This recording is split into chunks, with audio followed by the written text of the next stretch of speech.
Hey, want to see me without my glasses? Welcome back to the series where I cover every killer skin in 1x. What? Welcome back to the series where I cover every killer skin in Forsaken. My last video was on Slasher, and this video, this 1x video, has been in the works for a very long time. I'm pretty sure I was working on this while I was scripting for that John Doe video, like, so long ago. So this video's been in the works for a while, but they just kept on updating the game, and things kept on happening, and I kept on wanting to do different things. But now it's finally here. While scripting this video recently, I realized that I'm not really having much fun doing this series. I feel like I'm kind of dipping a little bit. But luckily, half of this script was made when I was like so innocent and naive, and I thought Forsaken was the best game ever. I looked like this. Also, I forgot to mention this in my Guest 666 video. A lot of my comments were confused why I kept switching between he and her pronouns, and that's just because Guest 666 goes by any/all. So I really wasn't thinking much when writing the script for that video, and I just put whatever pronouns I wanted to. I didn't really think about it. It's the same thing for 1x, where in Forsaken, 1x uses any/all. I'll try to stick to they, them more here, but if you get confused why I say him or her at some points, this is why. It doesn't really matter at the end of the day. This is a fourth dimensional being. They probably eat moon dust. I'm just saying this as a disclaimer, kinda. Back to me talking about the quality of my scripts kinda dipping in this Forsaken series. I'm gonna be taking a break from Forsaken. Not that there's drama, it's just that I'm getting kinda bored of it. I don't know how long the break will be. It might be forever. I might never cover Forsaken again. I don't know. Just give me like a few months, and then like I'll probably enjoy playing Forsaken more. I'll talk about that more in my outro, but this 1x video may or may not be my last video on Forsaken. Also, some other people do some segments for me in this video, so skip any segment that you want. If you already know about something that I talk about or someone else talks about, feel free to skip it. I had to feed you your vegetables before you can have the dessert, so now let's actually go into the video. Like and subscribe if you think I deserve it, it'd mean a lot. And if you have any corrections, critiques, or fun facts, tell us in the comment section down below. And if you don't know who I am, I'm a taco with sunglasses. 1x1x1x1 is a weird Roblox urban legend, as it's definitely the most loved by Roblox compared to the other killers. So back in the day, there was a hat on Roblox called the Necrobloxicon. It was pretty special because you could buy it with ticks, a currency Roblox used to have that you could only get by logging in daily. The description for the Necrobloxicon mentioned 1x1x1x1, a fourth dimensional being who vowed to destroy Robloxia, mainly for its 3D-ness. According to Mr. Doombringer, a former Roblox mod, the lore is that a being called 2x2 was the first brick, and every other brick on Roblox were its descendants. Then, in a footnote, he mentions the evil 1x1x1x1, meaning 1x1x1x1, I'll just call them 1x from now on, is a descendant to the first brick on Roblox. This is kind of funny to me, because in official Roblox lore, 1x would just be like this flat block. The glow up is crazy. Anyways, Shedletsky, the former creative director on Roblox the time the Necrobloxicon came out, made a 1x1x1 alt account to coincide with the lore that the hat had. One Roblox dev, who is still nameless, went into an active Roblox Crossroads server and made it rain heads, as well as making text appear over everyone's screens that read, "He's back!" and 1x1x1x1 is coming for you! Even though this is just a rumor, and in fact most of the 1x hacking stories are fabricated by Roblox developers themselves, it still spread the rumor of 1x being this godlike hacker. The 1x account was eventually deleted due to someone hacking into it, but the 1x legend remained, mainly in Roblox's marketing. He has official Roblox items for him, he's got an action figure, he's even still in official Roblox hosted events. Hell, his design in Forsaken comes right out of the Roblox Games event. Compared to both John Doe and Cool Kid, 1x is the hacker that Roblox celebrates the most.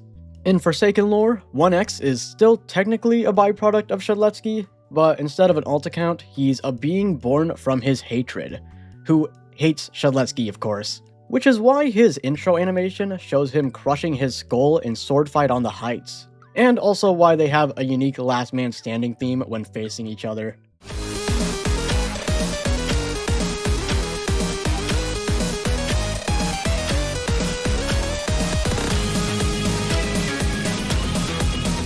His design in Forsaken is based off 1x's appearance in the game's event. However, he also is themed around the domino crown that 1x has. I'll talk about more 1x lore whenever I get to their milestones, but for now, since we're here, for the sake of going over these later, I'm going to be going over 1x's abilities. Basically, feel free to skip this part. Don't worry, I won't be mad. Just hopefully 1x doesn't go through another rework so this information doesn't become outdated. First, let me get this out of the way. 1x wields the Daemon Shank, which is a combination of both the Darkheart and the Venom Shank, both popular swords in Swordfight on the Heights. These swords have their own in-game Forsaken lore and owners, but most of it is unknown, so I won't go into too much depth in it. The Darkheart has lifesteal and the Venom Shank does poison damage, which is why in Forsaken, 1x deals poison damage for pretty much all of his moves. He also gives a status effect called Glitched, which kinda just covers up parts of your UI with glitches and increases his M1 damage per stack. Anyways, 1x is a ranged killer. He's got some rushdown tactics to him as well, but most of his gameplay revolves around you hitting your shots. One of the hardest things to land is his first ability, Mass Infection. It has you stand in place for a while to wind up your swords before slicing a wide green projectile in front of you. It's really good in crowds, or if you just want to punish someone after they missed a move. There's a second hitbox, so if you hit up close, it will do more damage. Fun fact, Guest 1337 used to be able to block this second hitbox, making it like completely useless, but with the new changes, it's better. His second move is Entanglement, which has you slow down for a bit to throw your swords in front of you. It kind of feels like a way faster yet smaller version of Mass Infection. When you hit a survivor with this move, they'll be flung towards you, as well as having them slow down to a complete stop for a second. The most notable thing about this move is this pop-up visual that survivors will see once hit. It's purely visual and doesn't really do much besides from cluttering up your screen, but the pop-ups are fun references to 1x's old lore. You used to have to click on these pop-ups whenever you're hit with Entanglement to free yourself, however that got changed thanks to how varied this mechanic was on different devices. 1x's third move is Unstable Eye, which has 1x dig into his eye to make it glow. Kind of weird phrasing that the ability description has, but you know, doesn't really matter much as this ability is just used for information. All it really does is speed you up a bit, as well as having you see where all the survivors are located. 1x's final ability is Rejuvenate the Rotten. You can only use this ability if you've killed a survivor. It allows you to raise them from the dead to fight for you. They're pretty basic minions, and they kind of have bad AI. They just wander around until a survivor gets too close to them. They used to be able to kill survivors, which set up for some really funny clips, but now they just poison them or something. But that's all their abilities. I've talked about gameplay too much. Thankfully, since the milestones are the next skins I'm covering, I'm going to be able to yap about 1x way more. So, back in 2007, when the Necrobloxicon first came out and Shedletsky was writing the lore for 1x, he made an alt account to coincide with it. The account looked like this. Pretty awesome.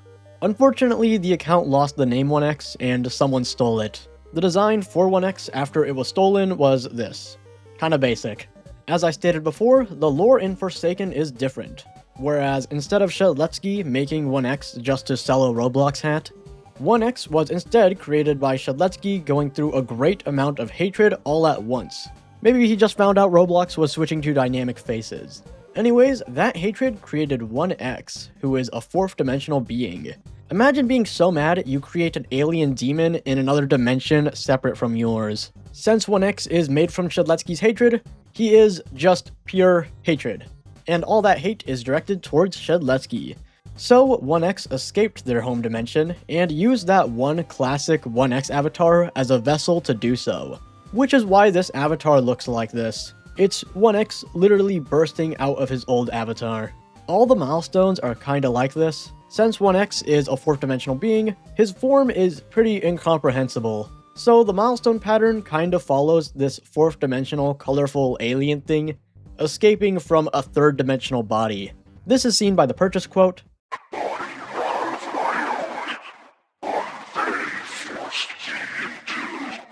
The skin also has custom minions, the head kinda looking similar to dominoes or dice. You'll see where this goes later on. Another fun thing about these milestones is that they completely mirror Shedletsky's milestones. For example, this one being pirate themed, similar to Shedletsky's Milestone 2. It has a really nice spiral eye, replacing the star-shaped one 1x is known for. You can also see the skeleton inside 1x way more clearly. His minions are also unique, having a more mossy pirate style with 2 dots on their faces. The quote for unlocking the milestone being,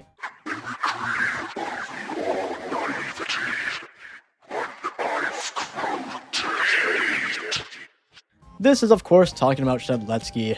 I wish I could talk about this milestone more, but it's kind of original. The only thing it's really based on is Shedletsky's pirate avatar. I mean, I guess there's not really too many 1x designs they could have used here. Besides the simple avatars that Shedletsky made for 1x, there's not too many designs that the Forsaken team could have pulled from. This skin is of course mirroring Shedletsky's 3rd milestone, giving 1x this medieval look, as well as having them share the same cloak that Shedletsky uses for his milestone 3. But this one is a little different than the milestone 2, as this is actually based on 1x's first major appearance in an official Roblox event, being the Ready Player 2 event. He doesn't really appear much, he's just kinda mentioned through graffiti, and there's a few 1x themed items you could get from the event. If you go into the game Bad Business and follow some very specific steps, you could get rewarded 1x's shirt, pants, and teapot. No way this was their 1x design back then, right? I mean, it's still pretty fire, I guess. Also, I'm pretty sure you could still do this event today and get these items. I might be wrong, but if you manage to get these 1x themed items today, maybe you could do that in your free time if you want. Back to Forsaken though. 1x's Milestone 3 has the same color scheme as those 1x themed items. If you're wondering why he's so goddamn colorful, it's because we're further along the pattern of a 4th dimensional being escaping a 3-dimensional body. If you've seen 1x's final milestone, you know how colorful this gets. Anyways, the 1x teapot I showed earlier can be seen on this skin's unique minions. They also have 3 dots now, making it obvious that these minions are supposed to represent dominoes. Like all the milestone 3s and 4s in this game, this skin changes a lot about 1x. Since he's all glitchy, all of his sound effects are changed to fit with the weirdness. He's also got new effects and animations for pretty much all of his abilities. They all kinda make him seem like he's moving a little slower. I don't know if that's the right word for it. It makes him move like an Elden Ring boss, yeah. The new swords he wields in these milestones are definitely heavier than the Daemon Shanks he used before. The most unique change to his animations is his Rejuvenate the Rotten ability, which has him just float in the air without having to stab himself. I'm glad he learned stabbing yourself is not how you deal with hatred.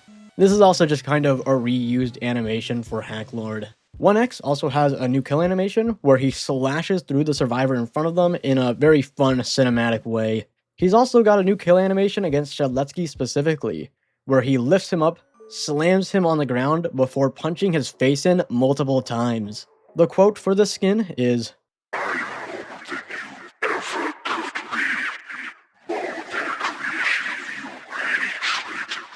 showing how he is beginning to love himself and starting to grow distant from just being Shedletsky's hatred. Before I end this segment, I'll play a little bit of this skin's chase theme, which of course are unique to both this skin and the 4th milestone.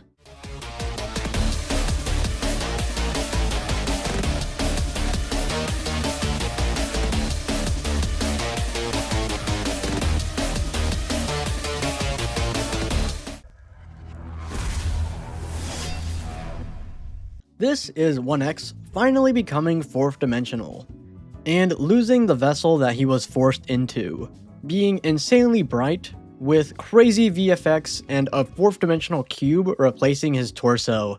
His color scheme kinda resembling a dragon fruit, which the community has been memeing on since release. This of course uses the same animations as Milestone 3, with the only differences in abilities being his new minions, who wear teapots, have new animations, and they even have swords. Kind of a step up from having to hit people with your hands for the longest time. The quote for unlocking this, saying,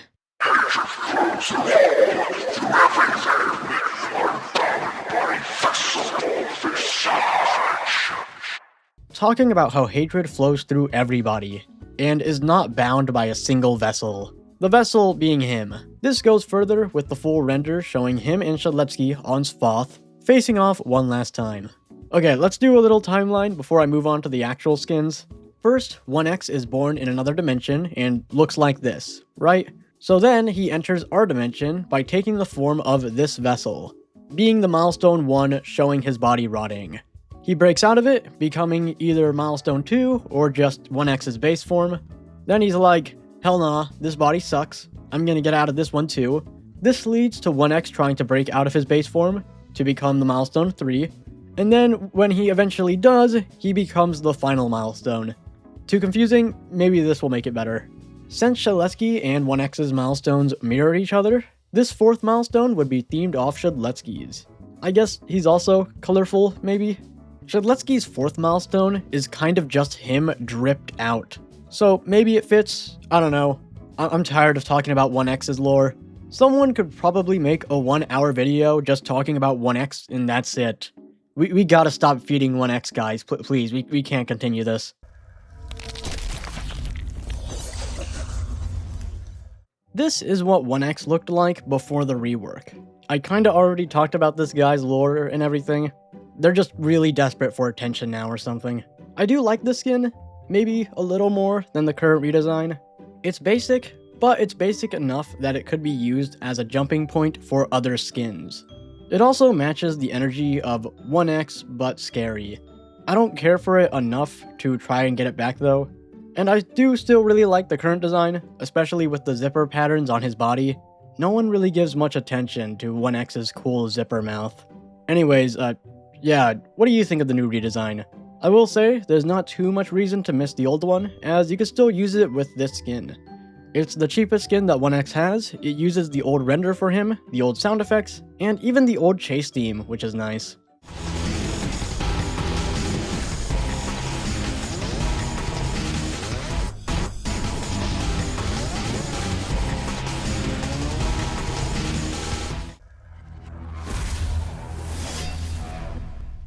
Besides from the lackluster 1x boss battle, the classic event was pretty fire, especially with the amount of effort that was put into the hub, and into the games themselves. So all around, pretty good event. After the classic event, we had the games event, the mega hunt event, and a few other ones I forgot, probably just because they were mid. What wasn't mid though, was the Roblox takeover event. This one was just straight up bad. I mean that's not really fair. There was a lot of cosmetics that you could get from it, and the hub was pretty fun to play around in. However, the games themselves sucked. Besides from a few bangers, most of the games that were associated with this event had you do super monotonous things to get rewarded.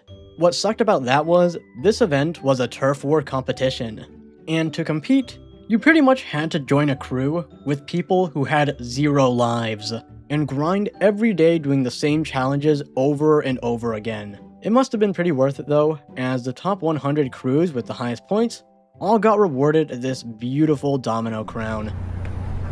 It's the biggest piece of dog. The Forsaken team must have saw this skateboard-infused crown and realized that 1x also has a domino crown. So they made this skin to represent the event. The skin having the same purple color scheme as the crown, even changing the color of their abilities. Another fun thing about this skin is the computer that's attached to 1x's back, which is a unique model based on this back accessory. It was of course only obtainable from the takeover event. They changed it a little when giving it to 1x, just so they could make it a little dark, evil, and twisted. This is the design for 1x that Roblox uses in any official media. A design that started with the action figure and is now used in official Roblox events. His first major appearance being in the Roblox Classic event, where his name and likeness could be found in various sections of the Classic event map. Even being a boss battle at the end of the Classic event, which sucked horrifically. The purchase quote for this skin says it best. The boss really was just a badly programmed zombie AI that followed you around until you dealt enough damage. What did you get for defeating 1x? Absolutely nothing! But at least the Daemon Shank appeared in the shop. It would cost you $140 though, because for some reason, the event organizers who decided that must have been in really bad debt or something. I already explained what the Daemon Shank is, but this event is where it originated from. The boss sucked, but at least they made up for it in the following event, the games. As much as I hate the games event, the 1x boss fight at the end was definitely way better than the boss fight in the classic event. In Forsaken, this skin used to have a unique chase theme, but it was removed unfortunately, meaning the only unique thing for this skin is its minions, having them look similar to 1x's oldest design. I'll talk about that much more later though.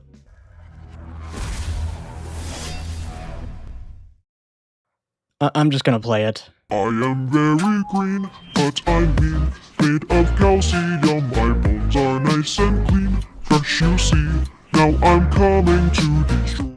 Fabulous. This was a meme started in 2024, having someone edit in a green skeleton verse into a living Tombstone song. Since then, there has of course been more versions of this, where it'd be a random song playing for a bit, then it'll fade into this low poly green skeleton saying something like, 1, 2, 3, too bony. You could probably see the similarities with this and 1x, right? It's a green skeleton. I started this sentence like there would be more similarities, and now I don't know how to end it. I mean, what else could I say here? The skin uses the classic skeleton Roblox bundle, and it's green. It's also got custom melons. It also got custom minions, which are also just green skeletons. You could actually take this skin differently. I mean, this is just kind of 1x, but no skin, I guess. Like, he's just the skeleton inside him. This is pretty much gore of my comfort character. This is 1x, but soccer themed, and therefore, this concludes our sports themed skins. I guess 1x is soccer themed due to being a ranged killer, and soccer has a little bit more range in it than hockey, maybe? I don't know. I honestly have no idea if any of these sports skins I've talked about are supposed to correlate to anything. It's hard trying to find out why these even exist. I'm not saying they're bad though, as this skin has custom minions that give them the soccer ball head that 1x has. The skin even having rapiers instead of his standard swords. I don't really know why. Rapiers are swords that are used a lot in fencing, which is another sport. I wonder if we'll get more of these. Maybe we could get like a golfing themed skin for Noli, or a professional power slap fighting skin for Guest 666. The options are endless really. The green guest myth is one of the lesser known myths in the Roblox community. I believe it was started by YouTubers running out of content or something. I couldn't really find much on the beginnings of this myth.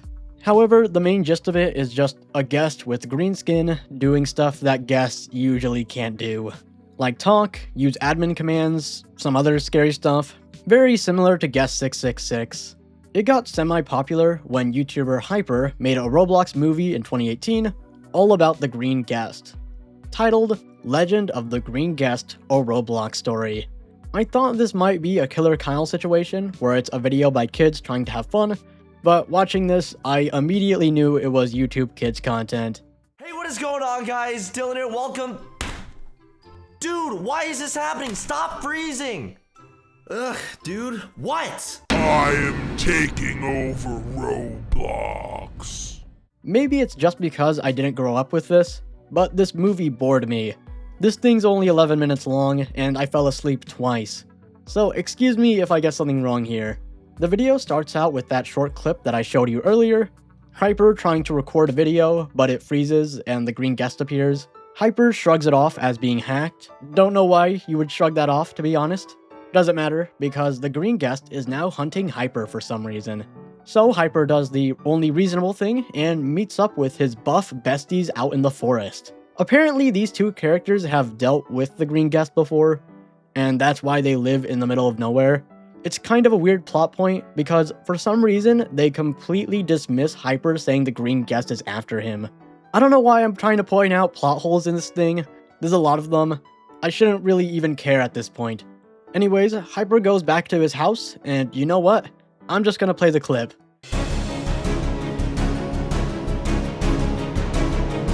What the? After Hyper's whole ass house is gone, he goes back to his friends, where they finally decide to put a stop to the green guest. They do this just by wandering in the forest for a while randomly. It's pretty funny, actually. Anyways, the group meets up with these guys, who were also shown at the very beginning of the video, summoning the Green Guest. So yeah, we could assume these guys are Green Guest cultists. One of Hyper's friends get captured by the Green Guest fan club, and the other two friends find him later in a cabin. Then they use admin commands to free him. The movie ends with them all back in the house in the middle of nowhere, where they decide that admin commands are bad and evil, and to not use them because Green Guest's admin commands would be way stronger anyways. And that's it. 11 minutes, and they literally did nothing against the Green Guest. Maybe they were planning a sequel or something, but that just never came. I will say, if I was younger, I would have eaten this up like it was a 5-star dish. The Green Guest myth continued a bit, mainly in the game Life in Paradise, with some other colored guests, but that's mainly it. In Forsaken, the Green Guest design is of course based on how he looked in the video by Hyper. It'd be really funny actually if I explained the entire movie and this skin just wasn't related to it at all. The skin honestly doesn't change 1x much. They did add large green binary wings to him, which are pretty nice. They also changed his minions to wear the same Mesor Dominus that the Green Guest wears. It would have been nice if this skin's minions were the same minions that the Green Guest had in the movie. Feels like a missed opportunity, I guess. Toy gives 1x his action figure design that he was given from the official line of Roblox blind box toys. Roblox started producing these toys in collaboration with Jazzware in 2017, before stopping production in 2022. In those years, we actually got a ton of these things. Pretty much one for every popular Roblox game and character. And there were 12 series, each series having about 30 toys. The 1x figure was released in Series 2, and is actually the first time we've seen 1x with this design. Crazy how they went from this to this. Anyways, this Forsaken skin is pretty much just that toy. Imagine the classic skin, but with a clearer body and different arms. It also caps his frames like an average retro skin. There are some other toy skins in this game, only for other survivors really. They can't really add any other toy skins for the other killers in this game, since they were never given official Roblox toys. Also, real quick note before the next skin, the description for this toy implies 1x1x1x1 isn't this guy's real name. I'm honestly surprised no one has talked about this. In fact, the first words that were put onto the script that I'm reading is 1x1x1x1 isn't their real name, just because I needed to remember it. So what is their name? There's a chance that 1x's real name could just be Telemon, because before Doombringer talked about the 1x myth, no one knew 1x was Shedletsky's alt account. So 1x's real name might just be Shedletsky.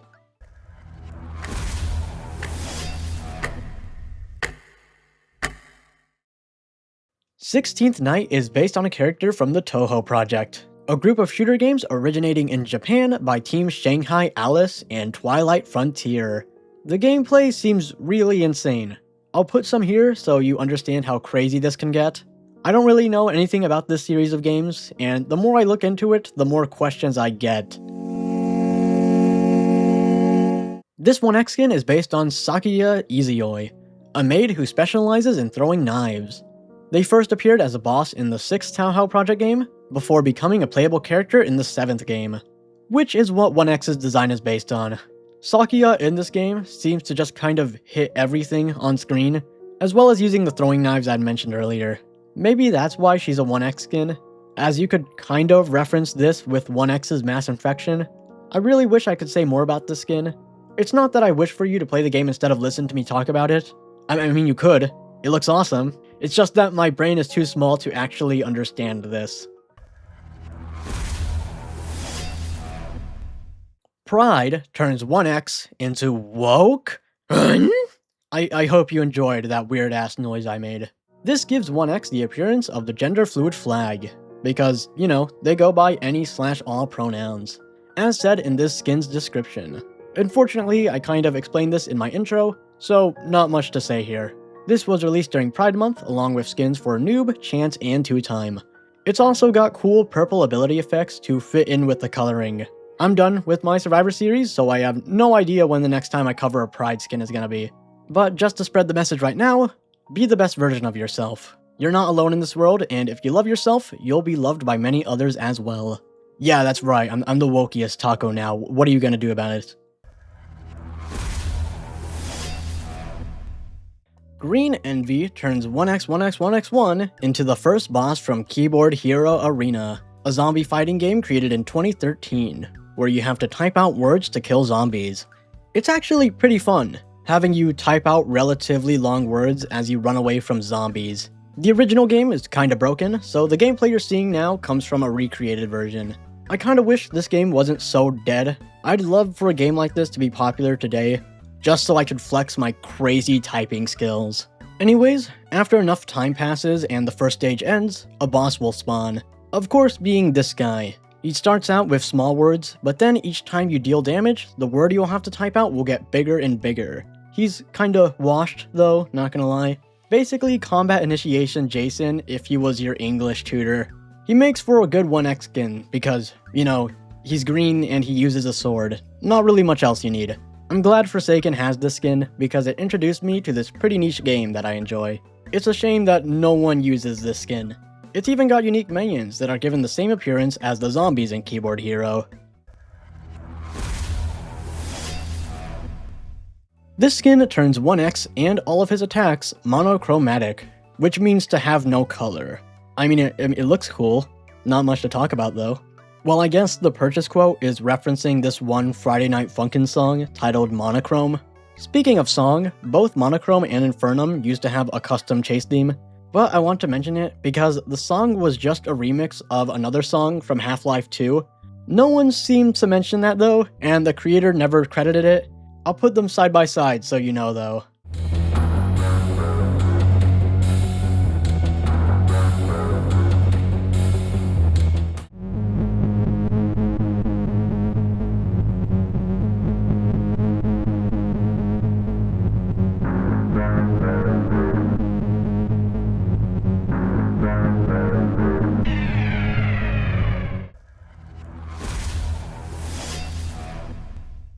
The default skin for 1x has a pretty noticeable domino crown, which are a series of hats on Roblox only meant for super elites. They were all just really expensive. 1x has a bright green domino crown, which is not available as an official Roblox hat, which means you can buy custom versions on the Roblox marketplace from a variety of different people without Roblox getting mad. Infernum has a red domino crown, which you can only buy in 2010 for 20,000 Robux. These crowns cost a lot. The red domino crown is just a recolor of the default, but it's the crown that Infernum 1x uses, with some added spikes to it. This skin really is just the red theme, giving all of 1x's abilities a red glow instead of a green one. The purchase quote for this skin is also referencing the description for the red domino crown. Okay, so imagine my last segment word for word, but replace the word red domino crown with Bluesteel domino crown.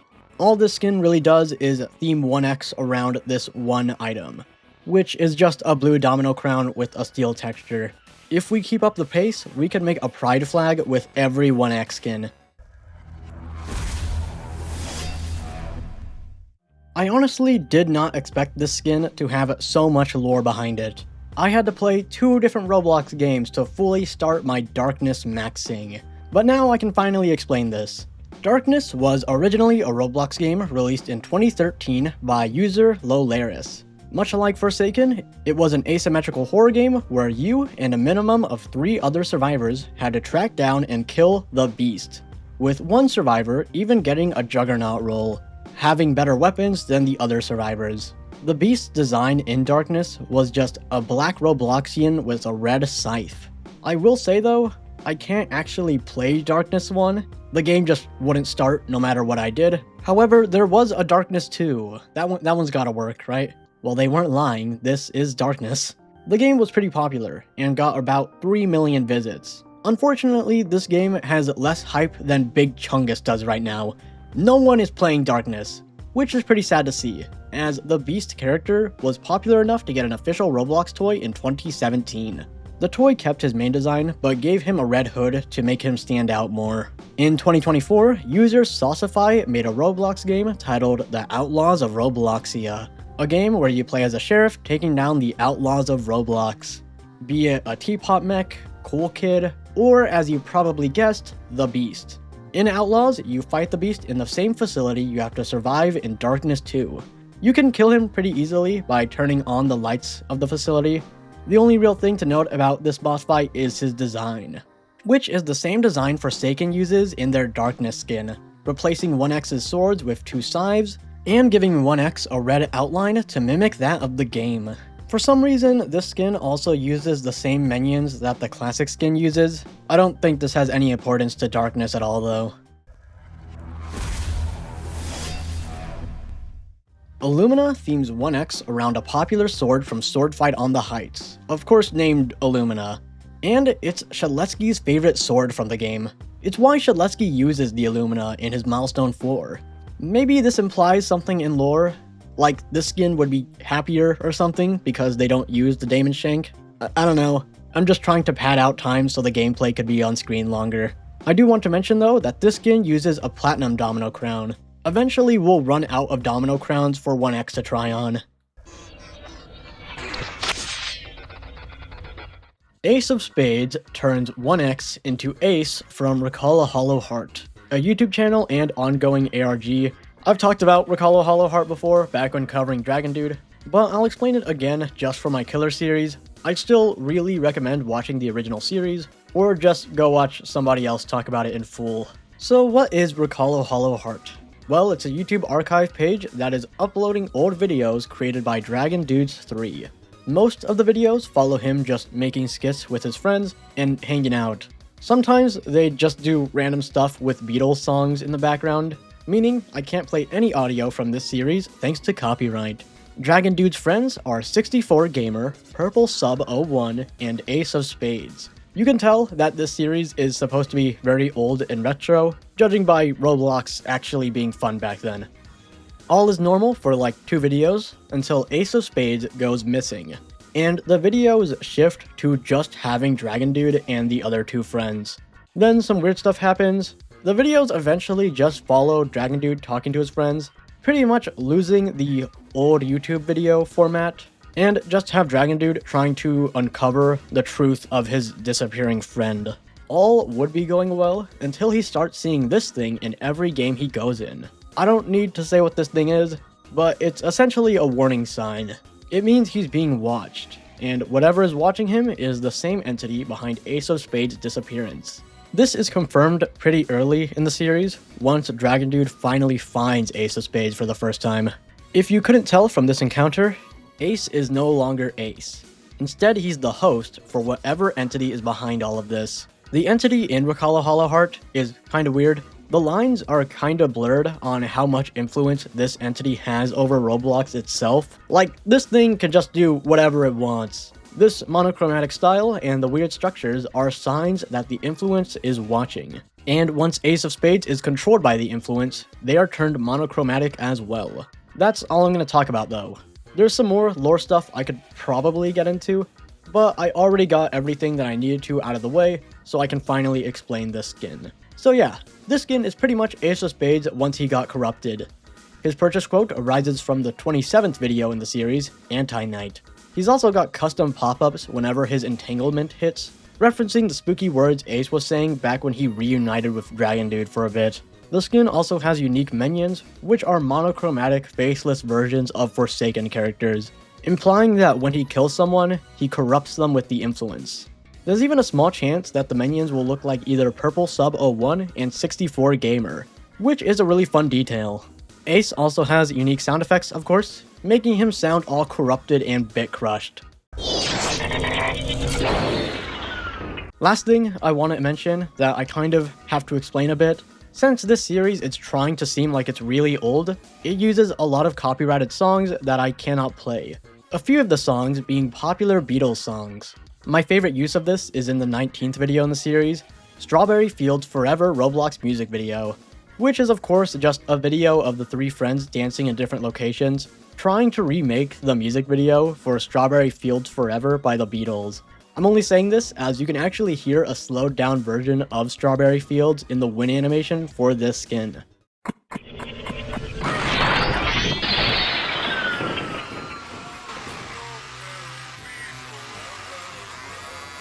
I just think that's cool. There's also another Beatles reference in Ace's chase theme, being an Eleanor Rigby motif.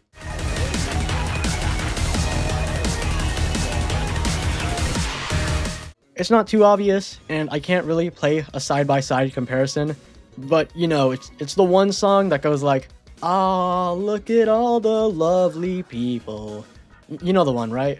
Anyways, yeah, this skin's peak. Just a really high quality skin. And it's from an ARG. We used to have a lot of skins related to those, but it seems like we lose one every few months. So hopefully this one stays. This turns 1x into the YouTuber Fleshkjerta, a semi-popular YouTuber during 2007 to 2011. Most of his content were simple gameplay videos with goofy subtitles to try and convey the message that he was actually in the game, usually doing a skit. Most of the time he played Nintendo games. However, he did start doing Roblox content in 2007, very, very early in Roblox's life. His first Roblox video was titled Roblox Bloopers, and was kinda like his other videos, where it was just a bunch of skits done in Roblox. He made more of these videos, and they grew pretty popular. He was even one of the first users to obtain a domino crown, which probably explains why he's a skin for 1x in Forsaken. Eventually, his account got terminated though, and he lost the crown. The reason why he got terminated was because he made this horrific sexualized model. Oh god, it's horrible. I can barely even show it on screen. Luckily, this menace was put to justice. I'm glad there's not a single thing this horrible on the platform anymore, and that the standard of deleting accounts because of shirts like this has not changed at all within the last 20 years. So great, amazing even. You know what, everybody stand up. We gotta thank Roblox for not tolerating any shirts like this. Bravo Roblox, I'm so glad your standards have not changed at all. This made me so angry, it's not even remotely funny. Even though Flesh can't play the damn game on his main account, at least he's been given some attention through this Forsaken skin, which has the same choppy animations as the last two skins. It also has unique sound effects that reference sounds used in Fleshkjerta's videos. Very scary. Ooh, Mario's Tunnel of Doom. Very scary. What isn't cool is Flesh's chase theme, which is the same old chase theme that Primordial uses. Maybe this means that this skin's chase theme is planned to be redone? I don't know. Also, Fleshkjerta still uploads stuff, which is pretty interesting. He doesn't play Roblox now, of course, but he played, like, Repo recently, and that's pretty cool. I wonder if I can collaborate with him and just make a video explaining Family Guy cutaways or something. Flesh, if you're listening to this, I'm down if you're down. This skin gives 1x the Roblox Everfrost Wizard Hood, and themes 1x around ice, giving him unique blue minions and sound effects to fit with the theme. His swords are also changed to be the Ice Dragon Slayer, a gear released in 2014. Easy, done. This skin kinda seems like the Darkness skin, but just purple. It's original to Forsaken though, therefore I don't need to explain it much. I was actually planning on doing the speedrun timer bit for this skin, but then it got updated a few times, meaning I could talk about it just a little more. It's got unique sound effects, purple ability effects, and purple minions. The most notable thing about this skin is the cool ritual circle that Voidbound uses like a goddamn Fortnite back bling. I guess this skin is supposed to have a medieval aesthetic. Maybe it's just 1x if he was Voidbounded or something. Betrayed is an original skin made for Forsaken, and it's probably one of the most popular original skins Forsaken has. This skin gives 1x hair, which the community has never recovered from. Both this skin and John Doe's Demon King are vaguely based on anime, this one being based off numerous YouTube videos explaining a Dragon Ball AU. In Dragon Ball, there's a device called the Hyperbolic Time Chamber, which the main character Goku uses to train in. It essentially allows him to train for weeks in the matter of seconds. In the AU, the main point of interest is, what if Goku was locked in the Hyperbolic Time Chamber for years, when for everyone else it was just seconds? Which is what this Forsaken skin is based on. suggesting that the 1x minions trapped 1x in the same time chamber for years. And this is what 1x looks like when they escape. In actual Roblox lore, there's actually something similar that happened to 1x, I guess. Basically, 2x2, the first brick that I had mentioned before, imprisoned 1x at the dawn of time. And it's not the dawn of time anymore, so 1x has canonically been imprisoned for eons. So where's his hair? Anyways, this skin gives 1x a lot of attention. First, a unique intro animation. It also gives him the same chase theme that Demon King has, as well as giving 1x voice lines. I cast necromancy. Rise. This is mass infection. Hell, it even gives his minions voice lines. Kill him! The skin actually got new voice lines recently, but they were just god-awful on release. It sounded like 1x formed a NyQuil addiction. They got removed though, which is nice. Slashy, slashy, slashy, slash. Anyways, the skin gives 1x a unique kill animation that no other 1x skins have. What I'm trying to say is, there's a reason that this skin is picked a lot. And it's not just because you want them to step on you. You will all know my name. Toon is an original skin that was the first skin in the pile of Toon skins that we now have in the game. There's one for John Doe, Guest666, and of course Shedletsky, which was made to mirror this skin for 1x. He's given big green outlines, his expression is exaggerated to be more cartoony, his minions lose their shading so they'd have the same style as 1x, even his pop-ups are changed around to have a more cartoonish font. The most notable thing about this skin though is their voice lines. And oh my god, you will hear every single one of them 10 times over in a single match. This guy yaps. Not as bad as this guy, but it's like you're controlling SpongeBob. If you guys could just surrender, that would make my job a whole lot easier. That's not to say the lines are bad though. In fact, I respect them a lot, as they were originally fan-made voice lines acted out by Fever852. The voice lines grew popular enough to actually be added to the game officially, so big shoutouts to Fever for giving a relatively okay skin some personality. None of the lines have crazy references though. Here's a picture of all of them if you want.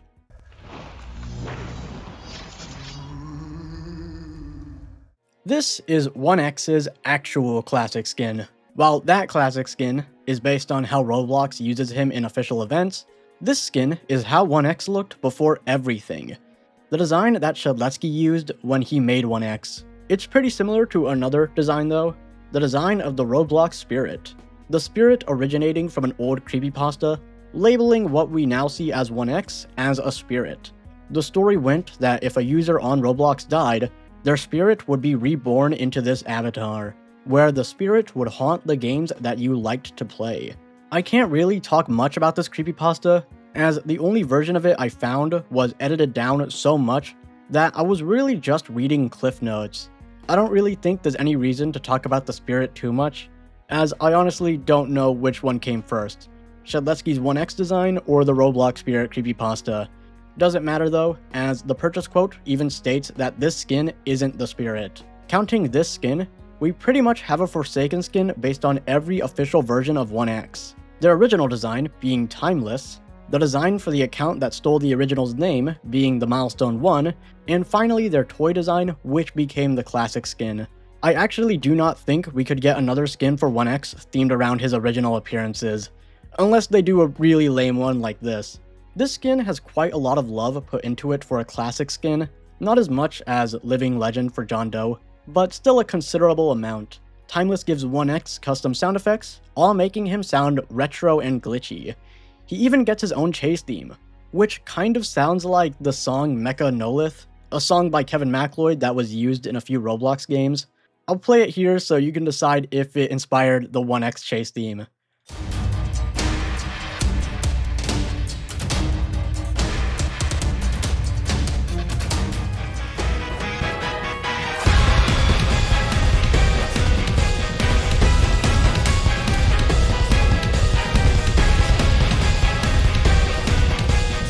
Other than that, this skin limits 1x's frames to make him more retro, as seen in other skins.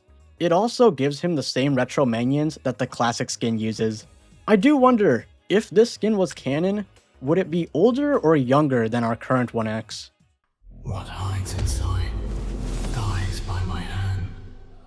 This skin is 1x if he turned into SCP-049, or I guess if he was just themed around him.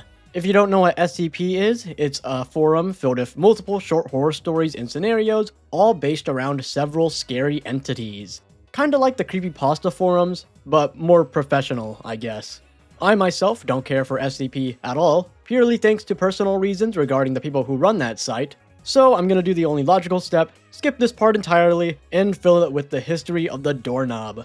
The doorknob was made by Osborne Dorsey in 1878. Previously, Dorsey was mainly known for just opening and closing doors, but then he made— Sorry about that, but he wasn't cleared to disclose that information, so I will be temporarily taking over his role. Hello, this is Researcher, here to brief you on SCP-049. SCP-049, which I will be referring to as the Doctor from now on, comes from a series of non-canon documents that make up the SCP fandom. This is where the SCP Foundation comes in. They keep anonymous entities locked up for research and the safety of humanity. And in case you're wondering what SCP stands for, it means Secure, Contain, Protect. There have supposedly been some rumors about it having a different meaning. The Doctor, or in case you forgot, SCP-049 is an entity that wears a Plague Doctor getup, originating from the 13th to the 18th century. Additionally, he also carries a medical stick, which was usually used to examine patients without getting too close. However, we confiscated it due to safety reasons. His appearance is off-putting as his mask is actually his skull, and the robes he wears over his skin resembles a thick hide.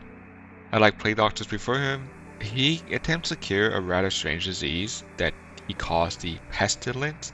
The Pestilence isn't known in any of our databases, nor do we know what it is, but the Doctor is the only one who can recognize it within people and cure it. His methods of curing are a bit barbaric, as he kills the affected person and reanimates their body into a mindless zombie, claiming they have been cured. Even he states that it's not perfect and it's not the preferred outcome, though nonetheless they are cured.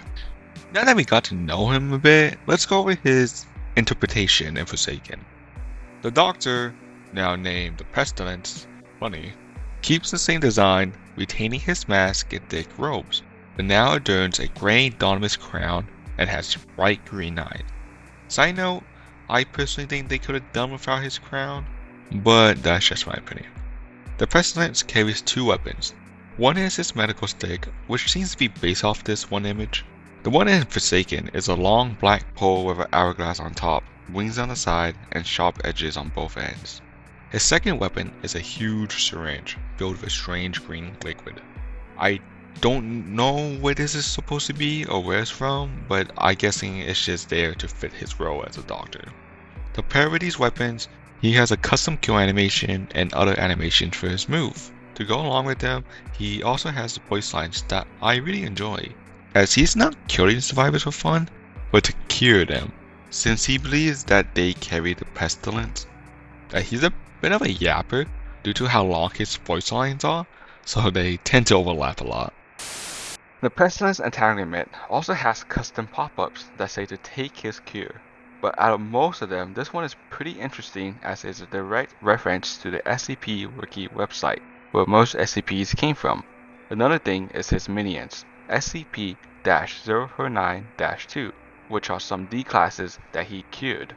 They're basically death row inmates that are used as test subjects.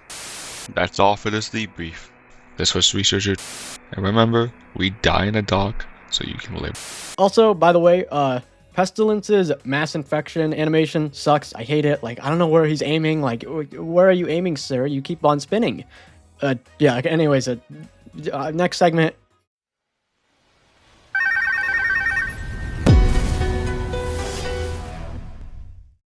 Diva completely swaps out 1X with an evil version of Hatsune Miku.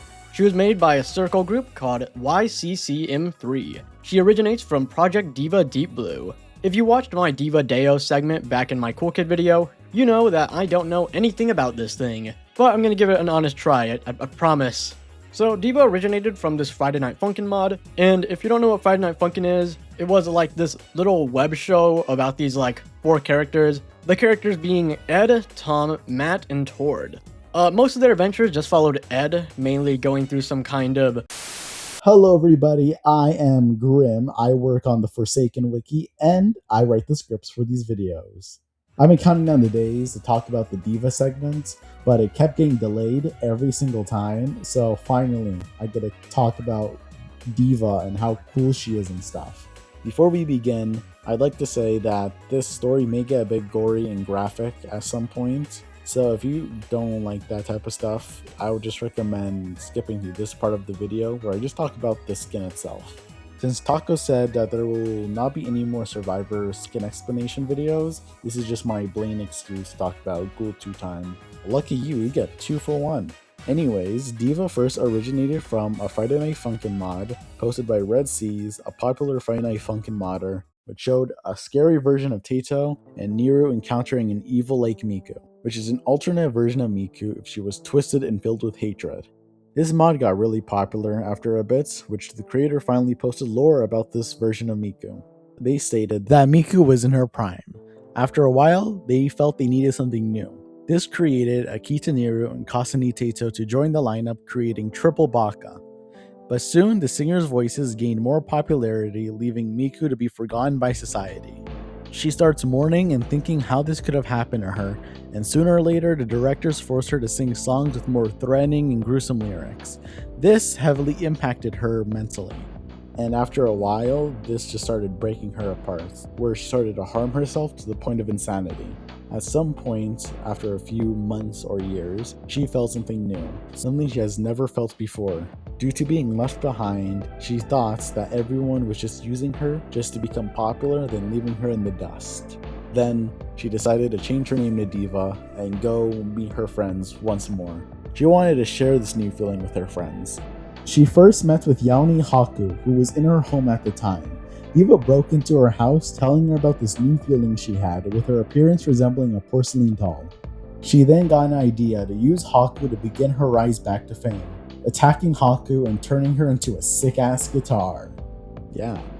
The dead Haku on the floor was still useful, turning her into a zombie-like puppet known as Cordless. This then made her go towards her next victim, known as Tato. She went to Tato's dorm, breaking in as usual and telling her about the new realization she had, making Tato very uncomfortable. As she got closer and closer towards her, she then attacked Tato, causing a fight to break out. Tato put a good fight, landing a punch that broke the side of Diva's face, just like glass. Soon, the room caught on fire, burning Tato's face, which distracted her enough for Diva to get hidden and snap Tato's neck. This soon made Diva realize something that she didn't think of before. Her friends were made of flesh, and that she could use the flesh from them to be real once more. She turned Tato into the next puppet, being Ghoul. The next victim was Gumi, who at this time was researching the deaths of her friends to find out who did this. On Twitter and Blue Sky, the creator did a little ARG, but all the information given was to just lure Gumi straight to Diva, which ended the ARG with one last image of a dark room, which allowed Diva to ambush her and slam a TV into her head. This new puppet form, being called Prima Donna, is a reference to the song Echo by Crusher P. After all this, the last victim left was Akita Niru. On July 9th, 2010, Diva tries contacting Akita via phone calls. She kept calling her over and over again, which drove her crazy, which caused her to answer the call, which, when she answered, was met with Ghoul, who was deformed and warning her that Diva is coming for her and there is no stopping her, with the lyrics stating,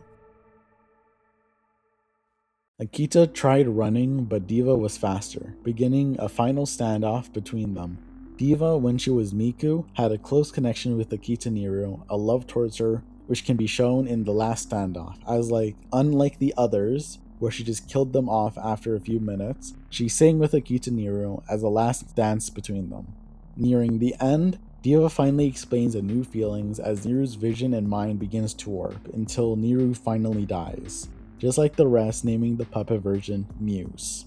For the puppets, she tries to make them all comfortable in their forms, but now it's just Miku, and it will only be Miku. Anyways, as to lore, I know it's a lot to take in, but it's an amazing story, especially since Miku is usually shown as a go-lucky happy girl who sings and dances. Now onto the skin itself. The skin has many things, such as a custom chase theme and Last Man Standing with Cool 2 Time being the only skins that have lyrics for their chase theme. This version of Diva, by design, can be pinpointed to be after Gumi's death, but before Akita Niru's, due to not being in her complete form. Sadly, Gumi and Haku didn't get a Forsaken skin, with only Taito getting one for 2 Time, which shows her base form and the puppeted form as their second life, with the fire that burnt the side of her face. It is most likely that their Last Man Standing burnout is a conversation that happened during a fight with Diva when she broke into Taito's dorm, being similar to the other songs for the other characters as well when Diva encountered them. Diva used to have a custom outro and intro, but they got removed, so there's no point in really explaining them. The skin doesn't have any voice lines, only custom sound effects, which makes sense because this is before Diva's voice became perfect for singing. Her purchase quote, "All eyes on her," is referencing for her wanting to be back in the spotlight once more. She has custom minions, which sadly aren't based off the puppets, just stonified Miku's. But overall, this is an amazing skin with great lore attached to it, and it is completely worth the insane price. Anyways, thanks Taco for letting me on here once more, and hope to see you guys very soon. And then it ended with like Tord getting completely annihilated. I think they had a new house, I'm pretty sure. I don't really know. It's been a while since I watched the Edgeworld finale. I really wish there was an excuse to talk about it, which is why I just talked about all of Edgeworld. You know, I might have just explained Diva perfectly, like, you'll never know.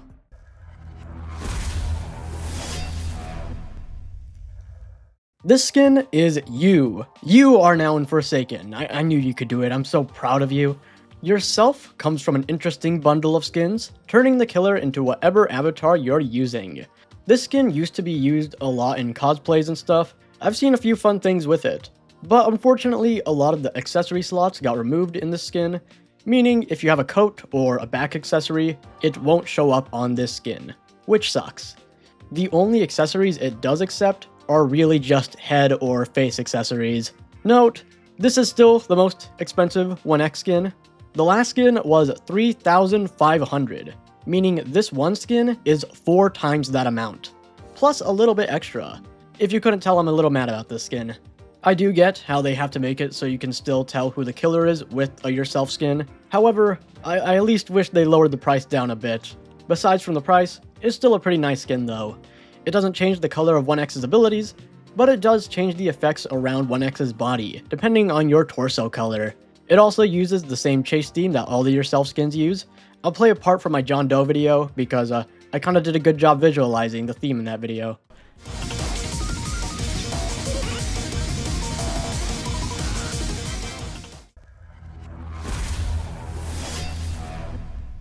Now we're moving on to the special skins. Special skins only being available at a specific time or by completing a challenge. These next 4 are pretty basic though. Basically, before we got our current 1x milestones, we had these. You can say whatever you want about 1x's current milestones, but they will always be infinitely better than what we had before them. These old milestones sucked. The first milestone just gave him an armband. If you got these milestones before his new ones were introduced, you'd get to keep the old ones along with the new ones. These skins are kinda just used now as a way to show you're a veteran, I guess. Wow, this one gives him a bandana. And wow, another armband? These are really bad skins. But here's a fun fact. I was working on this video for a while, so I was scripting this before the new milestones even came out. And in my script, when covering these milestones, I didn't even talk about lore. This is all I wrote for these skins originally. Sucks, sucks, sucks, sucks. This gives 1x some shoulder pads. It gets rid of the armbands though, so it's objectively worse. Usually the milestones past milestone 3 get unique animations, music, or ability effects. All these old milestones gave him was a chase theme, and they currently share this chase theme with the new 1x milestones. This gives him a cape. Yep, that's it. On to the next skin. This skin was only available around Christmas. It gives 1x the appearance of Jack Frost, a folk legend that was spread in the 1800s. The tale was basically that Jack Frost is the reason why leaves fell off trees and why it got so cold. He was the personification of winter. What's interesting about this skin is that there are two versions of it. Basically, in 2024, when Forsaken was first starting, they did a Christmas event that was essentially just a few limited skins in the shop. One of them was Jack Frost, and it looked like this. This skin essentially became a way for people to say that they were super veterans, similar to the old Milestones. Fast forward a year later to the 2025 Christmas event, and the Forsaken team added the Jack Frost skin back to the shop, albeit redesigned to have a more detailed, differently colored coat. To appease the veterans though, everyone who had bought the Jack Frost skin back in 2024 got this skin for free, which is pretty much the same redesigned Jack Frost, but with the coat being colored red instead of blue. I'll talk about my thoughts on that in my next segment, but for now let's talk about this skin. It's got a unique intro if you didn't notice. The only change is that 1x crushes the Santa skin version of Shedletsky instead of the default. The skin also has unique blue minions. This is the skin you got if you bought Jack Frost before it was re-added. Wow, never seen this before. I kinda wish they just made the skin what it used to be before it got redesigned. I just think it looks more retro. Cause a color change really just makes me think of when they added Skull Trooper back to Fortnite, and they gave all the people who originally owned it just the Skull Trooper again with a purple color scheme. Oh my god, this game really is turning into Fortnite. Anyways, the only difference between this Jack Frost and the last one is their coat, as the other Jack Frost had a blue coat with a snowflake pattern on it, and this one has a red coat with a star pattern on it. Another thing they both share is their purchase quote, which I'm assuming references Rise of the Guardians. It could literally be any other movie with Jack Frost in it, but I choose to believe it's this one just because it's peak. This was available during April Fools for a few days. You may think this is just a goofy Easter/April Fools hybrid skin, and you would be right, but the skin actually has a lot to explain about it. First off, there was a series of skins in Forsaken based on the Roblox game In Plain Sight 2. I'm not going to talk about the game though, as the permissions got pulled. Before they got pulled though, there was a skin for 1x called Champion, which is based on a character from In Plain Sight. When people played as that skin, it immediately became everybody's main, just because everybody loved the music. But the part where a crowd chants 1x is admittedly pretty cool. A lot of people joked about the crowd actually saying 1 egg though. When the permissions got pulled and the skin got taken away, people wanted the song back. When 1 egg dropped, people kinda got their wish. The cool chanting was there, and that's all some people needed. Plus it joked on the 1 egg meme, which you can now hear in all its glory when playing as this character. They even got voice lines for 1x that are all food themed, and a lot of them are references to other media. The wiki points out every reference, but I'll just play some and you can see how many you get. My name is 1x. I made the breakfast. It was difficult to put the meal together.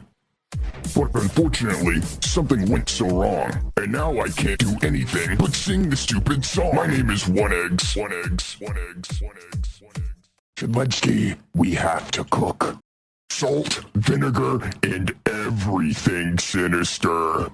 The skin also has custom minions who have voice lines, them sounding very similar to the minions that Betrayed 1x has. They also have the LOL series of hats on, which is just a group of hats Roblox released on April that were all just fruits with mouths. This skin really is just the fan service skin.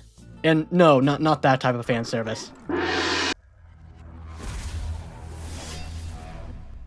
This skin was available near Earth Day, and you could only get it by buying the Earth Day Game Pass. I didn't buy this, and I kind of felt bad because all the proceeds that the Game Pass received would be going to charity, but I shouldn't feel too bad because apparently the previous owners of Forsaken stole that money and immediately spent it. So yeah, fuck Soul Driven Love, be happy they're no longer the owner of this game.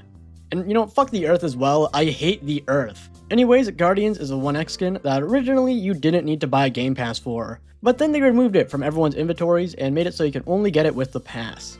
It gives 1x a Green Knight look, as well as replacing their swords with the Mythic Swords of Earth, a Roblox gear released in 2025 and is still available, in case you want to buy a gear, I guess.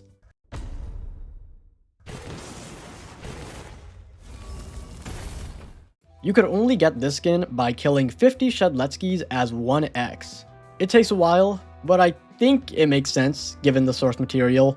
It themes 1x around Erkling Heathcliff from Limbus Company, a free gacha game that takes place in this dystopian, literature-filled hellscape.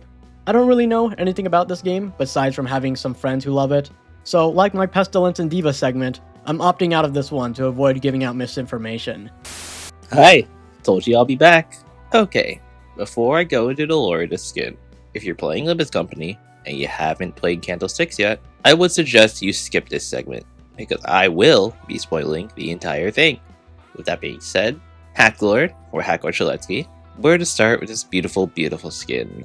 It's a reference to the 6th canto of Limbus Company, more specifically, its main antagonist and final boss, Erkling Heathcliff, an evil version of the canto's main character, Heathcliff, along with the equipable identity, Wild Hunt Heathcliff, with both being mixed into the skin itself. Erkling Heathcliff, in most simple terms, has a singular want to kill every Heathcliff after learning about Catherine's demise. Blaming it on himself, he goes out and kills every single Heathcliff in the multiverse, in an attempt to erase himself from the guilt. In Hacklord's own lore, he wants something extremely similar, killing every single version of Shelletsky in the multiverse. After learning Bright Eyes got sent to the Bandlands, which is basically death, I guess. Through this knowledge, it can be inferred that Hacklord Shelletsky never got rid of his hatred, therefore never creating 1x. He instead embraced it and became an odd form of 1x in himself, traveling across the multiverse to kill as many Shelletskis as he can. He was then invited to Forsaken by the Spectre to kill all the Shelletskis he wants for his own selfish goal of either getting Bright Eyes back or repenting for what happened to Bright Eyes.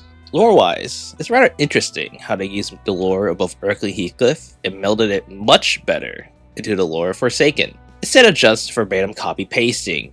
Now, other than the lore, the skin does reference more in their animations. Starting with the intro, taking place on top of Wuthering Heights, the final stage of the boss fight in Canto 6. It even has a stand-in for the Golden Bow, which I'm 90% sure is a Venom Shank. Its M1 is Wild Hunt's skill 1. Ahead, it's just a simple slash, nothing to really look into. Entanglement might be an alteration of Erkling's clashing animation, but it could also just be the skill Heed might call Wuthering Heights. Mass Infection is either a full reference to the full skill of Memorial Procession, or it's very specifically the second coin of Requiem. And honestly, they look exactly the same, so I cannot tell. My friend argued about this for about 20 minutes, so. Meanwhile, Unstable Eye and Rejuvenate the Rotten don't really have any attacks matching them, but the old Rejuvenate the Rotten used to be a very clear reference to You'll Be Shoved in This Coffin Too, from Erkling Heathcliff's boss fight. I miss it. I miss it a lot. The minions are a reference to the Wild Hunt minions that Erkling summons during his fight, and that Wild Hunt Heathcliff does to his teammates when they die, and are brought back to life to serve him. This makes sense now, does it? The minions take the appearance of many different Shelletskis that have been implied to have been killed by Hacklord. This also includes Heartbroken Shelletsky, meaning he definitely died. But hey, he's a cool summon now. Finally, the last reference I can muster is the execution of Shelletsky via bonking him with a coffin over and over again. The animation itself is sort of in a reverse order, but it could be a reference to every Heathcliff must die. This is more of a personal headcanon rather than anything super concrete. You'll just have to see for yourself. The chase theme is a remix of Canto 6's Boss 3, Erkling Heathcliff's theme before he becomes the final boss.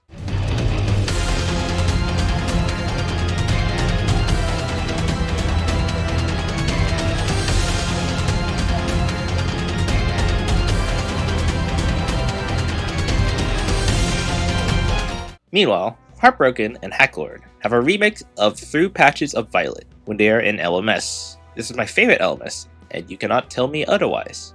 That's really it for all the Hacklord stuff. If I missed anything, comment below, saying how stupid I am. I mean, you're probably gonna say that anyways, but you're talking, you have the mic back. You could only get this skin during Forsaken's Twisted Masquerade, a Halloween-themed event where you could progress through this battle pass to obtain a variety of different Halloween-themed skins. And also the worst killer in the game. Since the skins were all Halloween-themed, the 1x skin you could get from this event was Pincushion, which gives 1x the appearance of a classic voodoo doll. You probably know what these are. They're seen a lot in horror movies, or really just anything with a ritual aesthetic. They're just dolls that can be linked to someone, so you can punch the doll and the person it's linked to would feel it. They aren't real, of course, but it's fun to think about, I guess. Most of the time in medias, people put pins in these dolls. I'm assuming to hurt the host, or it just looks cool. You know who else gets stabbed? With sharp things? 1x, of course. That's the only reason I think they turned him into a voodoo doll. The unique thing Pincushion has ability-wise are their custom unique minions. One of them is even based on MeQuote, which is funny.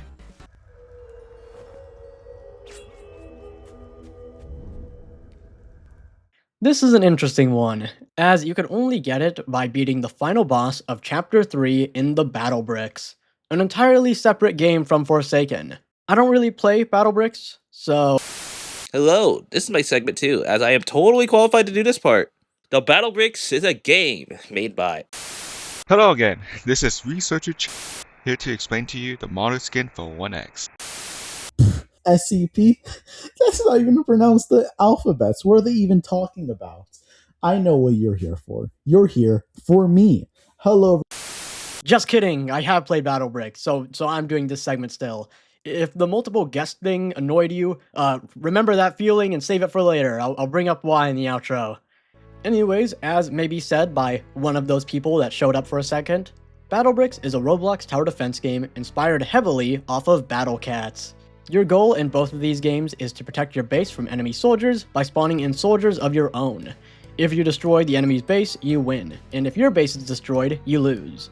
The gameplay mainly revolves around finding the best units to spawn, trying to counter whatever the enemy units are in front of you. For a game that almost seems like a ripoff of Battle Cats, hell, it literally feels like a mobile game half the time. Chicken. It's still pretty fun though. The most fun thing about Battle Bricks though, and arguably the most popular part of the game, is the bosses.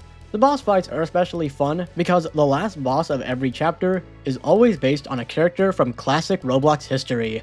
For example, the final boss of Chapter 2 is this royal version of Shaletsky named Turking.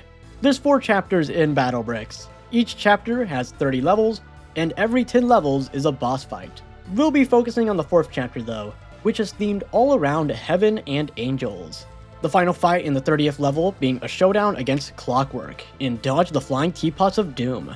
This fight's peak, but we're going to be rewinding 10 levels before this where you encounter Martyr, a former Katana battler who used to work for Turking before getting replaced by Spartan battler. And once she got replaced, she started fostering a hatred for those two ever since. You could assume she also died when getting replaced by the Spartan battler, as seen by her name, her halo, and the fact she's in heaven. Doesn't matter anyways, cause you kill her twice in this fight. Once a martyr, always a martyr, I guess. In Forsaken, her lore is different though, where instead of getting killed by the blue team, she instead enters the Forsaken realm. The character you play as in Forsaken is an AU version that has no memory of you spamming Titan battlers to kill her. Anyways, now that I explained Martyr, I can finally explain how crazy this skin is. It changes pretty much every visual and sound for their abilities. This is not even really 1x at this point. You can probably just show this to someone who played Battle Bricks and doesn't know much about Forsaken, and they'll just assume they added Martyr to the game. I'm gonna be going over all of Martyr's unique stuff, so this may take a while. First is her unique intro animation, which shows her in her shrine, running towards the camera. Her shrine is the same place you fight her in Battle Bricks, and it's what she protects with her life. You can also see the shrine in her win animation, where she just relaxes by a fire amongst many battler corpses. I'm pretty sure in Forsaken lore, she just chills in her shrine in between the matches, which honestly seems like a pretty nice life compared to the other Forsaken characters. Her mass infection is also changed to purple to match with her colors, don't know if this references anything, and her entanglement has her throw out kunais instead of her katana. This is actually a move she can do in Battle Bricks. Personally, I think it's better in Forsaken, as if you get hit by it, you'll see all of Martyr's cool custom pop-ups. They all just show Martyr doing Martyr things, but this one is pretty funny, as if you couldn't tell, Martyr shares the same face as the infamous Gubby. Yeah, the community wouldn't shut up about this for a while. Even Martyr's unstable eye ability references something, kinda. It's more just the sound effect it plays. Her Rejuvenate the Rotten ability may reference the second phase of her boss fight, where she flies in the air and throws out kunais. However, it may just be original to Forsaken. Her minions are not though, having them take the appearance of the spirits of former battlers, specifically the Psy Battler and their alt form, the Katana Battler. I wish that was it, but we still gotta talk about Martyr's kill animation, which has her stab the survivor before spinning 720 degrees with her katana out to completely decapitate them. This kill animation references two abilities that she does in BattleBricks, the first one being this basic stab attack that she does, and the second being her spin slash move, which is pretty much exactly what you can see in Forsaken. Martyr also has a unique kill animation against Shadletsky specifically, probably thanks to her hatred against Turking. The kill animation is surprisingly less brutal, having her just headbutt Shadletsky before slamming them onto the ground. Goddamn, I feel like I've seen this exact combo move pulled off in the parking lot of my local Kroger. I'm glad they referenced that. Anyways, last thing I could yap about is Martyr's chase theme, which shares the same motif as Martyr's original battle theme.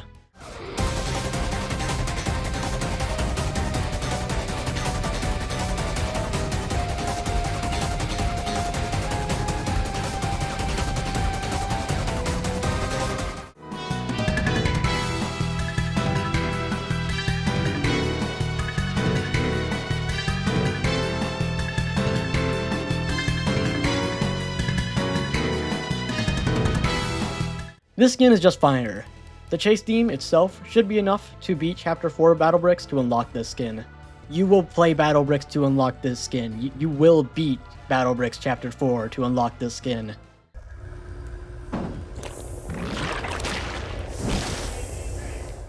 Wow, that's a cool intro. Onescoop is a skin you can only get during Forsaken's coolest Christmas event. It's pretty much exactly like the Halloween event, but for Christmas. The skin themes 1x around the Neapolitan crown, a free domino crown you could obtain in 2019 during a Barnes & Noble's event. It's not seen as an official domino crown, as if it was, it would cost a lot of money. Onescoop wears the same Neapolitan crown and is themed around ice cream. He wields two comically large spoons, he's got unique sound effects, minions, and pop-ups, which are themed to look like advertisements. For a skin that doesn't really reference much, it has a lot of effort put into it, which is awesome. Transmission received. Crazyblox, much like Martyr, can only be obtained by completing a challenge in another game. This time being completing either Despotic Ruins or Dark Side Facility in Flood Escape 2. Recently, we got a lot of Flood Escape rep, so much so that I'm surprised we didn't get an actual killer or survivor. We did get a map though, meaning both the skin for 1x and the skin for Shadletsky are somewhat canon. Therefore, I probably shouldn't try to skim past this segment. Flood Escape 2 is a game by Crazyblox. Yeah, the killer skin in Forsaken is literally just an evil version of Flood Escape 2's creator. But you know, anyways, Flood Escape was a popular game on Roblox created in 2010. It was so popular that the creator made a sequel in 2017, being Flood Escape 2. Both games were really popular, especially before 2022. Then they kinda faded out a bit, but the game is still relatively popular today. The game has you climb up large structures or mountains, all to escape the flood. You have to press buttons, stand on switches, zipline past ledges, slide under gaps, wall jump up bigger gaps, all to avoid drowning in the rising flood. You are given an oxygen tank though, meaning you could survive in the water for just a little bit. Unless the flood is lava, of course. There's multiple maps in Flood Escape 2, and they all range from easy to insane to crazy. Some of these levels actually just make you feel like you're playing Mirror's Edge.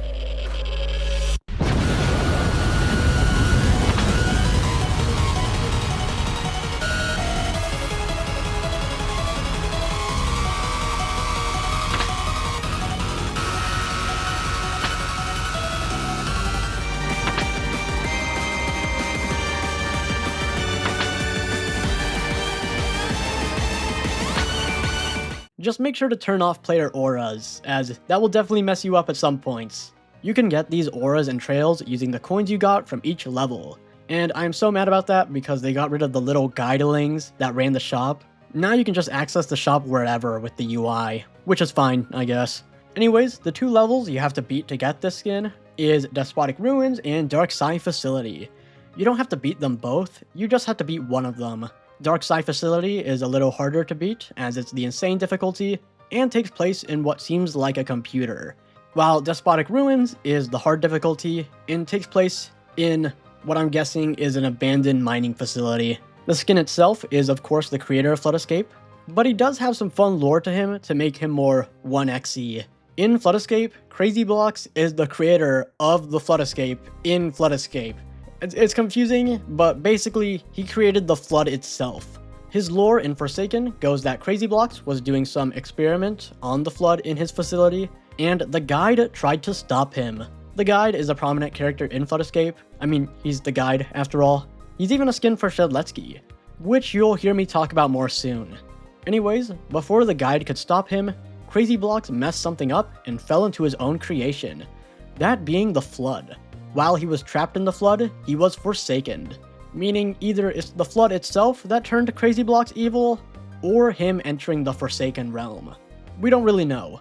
But what we do know though is that Crazyblox is no longer Crazyblox, nor is he a creation of hatred like 1x. Instead, he's a representation of the Flood itself. He still hates the guide though. They're just natural enemies. I guess it'd be like the opposite of 1x, where the guide is a byproduct of Crazyblox. After all, Crazyblox made Flood Escape. This explains the unique kill animation against the guide specifically, where he stabs them in the chest before twisting their neck. Unfortunately, you never see this thing, due to how unlikely it is for 2 people to play as these 2 specific skins. You kinda need to have a friend to bring along, unfortunately. Crazyblox's regular kill animation is a little cooler, to be honest. He force chokes the survivor before stabbing them in the chest. He's definitely aura farming here. Besides from the cool kills, his other animations remain the same as 1x. He does have unique minions though, which are based on the differently colored guides that used to run the shop. He also has a unique intro animation, where he rides the Flood Escape elevator down to the trial. And he has a win animation, where he tosses the guide into burning lava. Most of Crazyblox's uniqueness comes from his sound effects and voice lines though, which he has a lot of. I'll play a few of Crazyblox's voice lines, just so I can show what they reference, but I'm not going to go through all of them of course. Hi, I'm Crazyblox. This references Crazyblox's own YouTube intros back when he made tutorials, which somehow turned into a meme in the community. Feel the Dark Side Virus. The Dark Side Virus is a trail you could buy in Flood Escape 2 as a cosmetic. Any escapees? Escapees are NPCs you could rescue mid-levels that grant you extra points upon saving. Seems Crazyblox has different plans for them though. Fun fact, most of Crazyblox's voice lines are recorded by Chris Semler. It would have been cooler if it was the actual Crazyblox, but Chris Semler is a Flood Escape 2 veteran and content creator, so this is a pretty fun compromise that I love. Last thing I need to talk about is Crazyblox's chase theme, which remixes both the Flood Escape 2 Dark Side Forest level and the Dark Side Facility level. It even uses the same alarm sound effect that Flood Escape uses.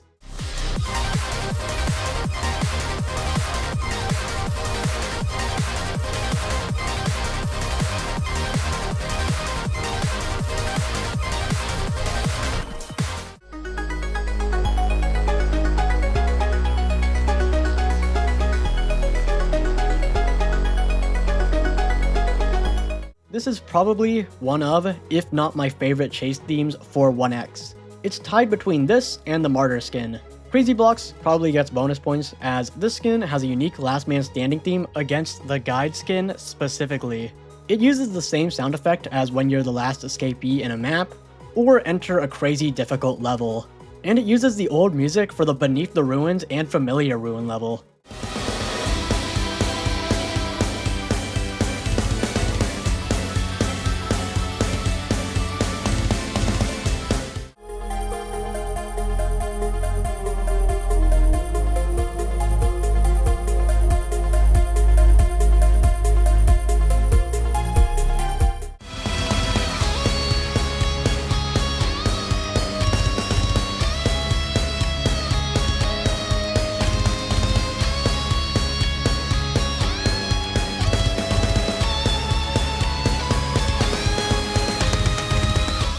I'm really sad how rare it is to hear this in-game. It'd probably be better if the skins were generally more easier to get, or at least more well-known. But sadly, the guide skin and the Crazyblox skin could only be obtained by beating specific levels in Flood Escape 2.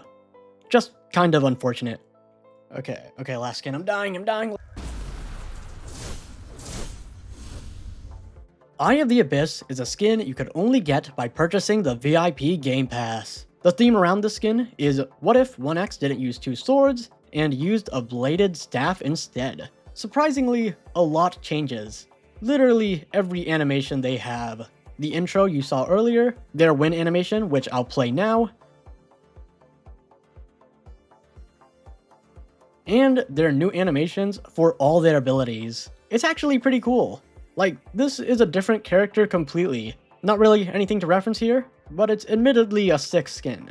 Their kill animation is especially cool. Who knew you could do so much with a bladed staff? They also, of course, have a unique kill animation against Shaletsky specifically. The only thing the skin doesn't have is a unique chase theme. But who really needs that when you could shoot tornadoes? The closest thing I think this might be based on is maybe eyes from doors. I mean, like, this skin has a lot of eyes used in its attacks, and it even borrows some of the sound effects that eyes uses in doors. The skin also uses sound effects from Seek too, so maybe they just found the doors sound library and took some assets from that without much thinking. I honestly would not know. And that's the entire video. Sorry it took so long to come out. It was a long video. I think it's a good place to cap off this series, maybe.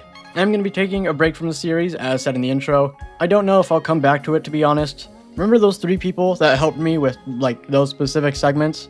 If I did an only video right now, it would probably just be, like, tons of different other hosts. Just because I wouldn't have fun scripting for most of it. I don't really know if you'd want that, though. My problem with Forsaken right now is that so much change has happened that it's no longer the game that I played way back when. All the characters have these crazy realistic 3D models, every skin is now super detailed, and you can't really talk to anyone thanks to Roblox's AI age verification thing now. So it's very hard for me to have fun playing this. So I'm taking a break, and there's 2 things that could come out of that. Either I take a break for like 6 months, the game updates and is completely different, and then I come back and I enjoy it a lot and I like do crazy halftime plays. Basically, they put me on the bench for like a few months. Then I'll come back fully ready, do some crazy 3-pointers, half-court shot blindfolded. Like, I'd have to wait long enough for the game to change, and then I'll play it and I'll enjoy it, and then I'll get everything done. I'll record a big video that'll be like every skin, every killer to be awesome. Or, just as likely, I just don't come back.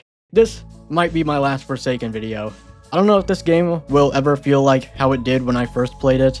Change is inevitable in these things, and sometimes you have to change to fit in with the newer games.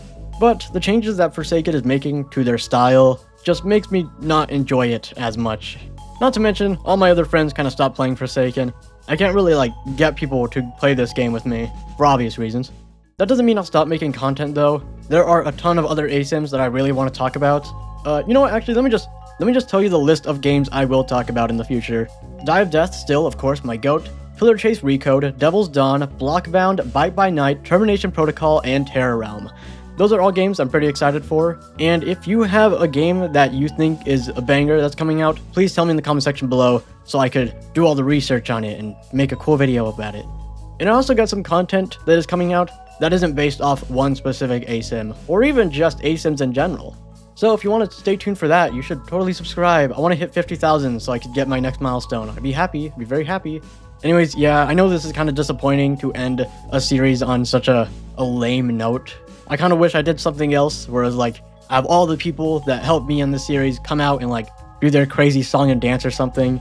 But I don't know if this is going to be the end or not of Forsaken for me. I might come back, but I might not. So I don't want there to be any spectacle just in case I do come back. Like, I might just come back immediately. Who knows? Maybe they change the game up immediately and it's awesome. I mean, Slenderman seems cool. Whenever Slenderman comes out, I'll probably make a video on him. What am I doing? Anyways, thanking time. I want to thank NL for editing this super long video. I gave him this so long ago, and he took so long to edit it because this thing is like an hour long, and he had to condense it. He had to make this thing somehow feel good. I can't believe it. He's crazy. You should definitely go check him out, please. If you want to support me in future videos, please go check out InL. I really gave him a lot to do for this video. And also, I want to thank Grim for doing the Diva segment, and they also helped script this video throughout its entirety. And I want to thank Chair for doing the SCP segment for me. My only issue with SCP is personal stuff. I could probably yap about SCP for a while, but the moderators of that forum specifically really don't like me because I wrote too good. I was too goated and they decided to strike me down. And I want to thank Aya of the Stars. They did the Hacklord segment. They did the Heathcliff one in my Survivor video, the Shalevsky one. They do a lot. And I'm pretty sure I can thank other people. I want to thank Stute for voicing 1x that one time. Poor guy, he's only getting Forsaken voice calls. And I can't think of anyone else to thank. And also, I kind of rushed through it. I don't know why. I don't know what's up with me. I feel like I'm even talking about Forsaken in this outro is making me kind of woozy. I guess that's the end of the video. Oh, and also, there's a skin that we don't know if it will get added. It's unconfirmed. If Abhorrent 1x gets added, this series will never come back, ever. If this skin gets added and it looks like this, it will be over. My feed everywhere is ruined because of Betrayed 1x. The fact they gave 1x hair ruined my feed. If you give 1x thigh shine, we will lose the plot. It'll be over. The plot, it wouldn't have existed. It'll just be over. This series will end immediately if that ever gets added and it looks like that. It'd be principle for me to never acknowledge that after this point. Anyways, that's the end of the video. I had fun making the script, well, starting with the script, and then I kind of slogged through at the end because I didn't really like playing this game anymore. And also, just because I'm taking a break, that doesn't mean you have to at all if you don't want to. I'm a YouTuber, and YouTubers have like the least amount of opinion ever. No YouTuber should dictate your opinion. Like the lint in your pockets should have more say than what an influencer says. Anyways, yeah, that's it. Bye-bye.